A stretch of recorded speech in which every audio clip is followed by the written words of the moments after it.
Councillor Fenton-Glynn. I went to a good local school in Calderdale, and my daughter goes to a good local school in Calderdale, and I want my son to go to a good local school in Calderdale when he's old enough. And I think the world of my daughter's teachers. I'm gutted that they've been forced to strike, because I see them every day going that extra mile for my daughter, bringing kids out of themselves, celebrating them, making them feel valued. And when I think back to my education, I think back to all of the inspirational teachers that I had too. And actually, I don't think we celebrate them enough. So I'm going to take a minute just to talk about some great teachers I had at Calder High.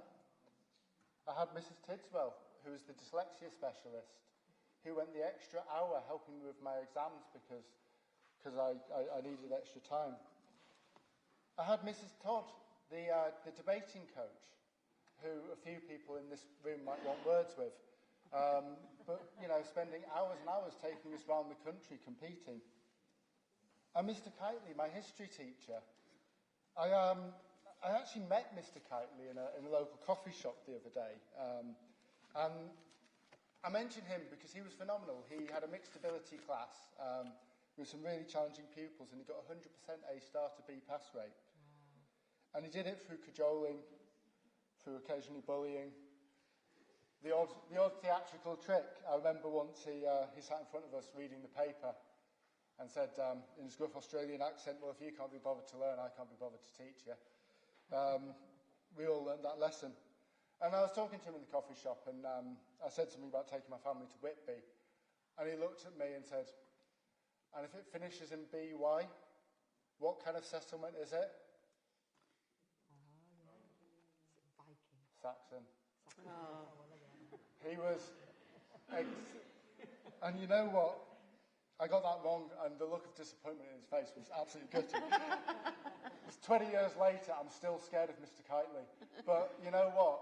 He made a real difference to my life. He got me into my degree. He made, you know, me, a dyslexic kid in Calder High School with a single mum, get an A and get, you know, my politics degree. And since 2010, our inspirational teachers, are being failed. Since 2010, they've seen their pay fall by 23%. They see children coming in hungry, and they see school buildings falling apart. So we need to get together. We need less posturing on the government on minimum standards around strikes, and actually say that we demand from our government a minimum standard of public services, a minimum standard of respect for our public servants, and support our teachers. Please vote for this motion. Thank you.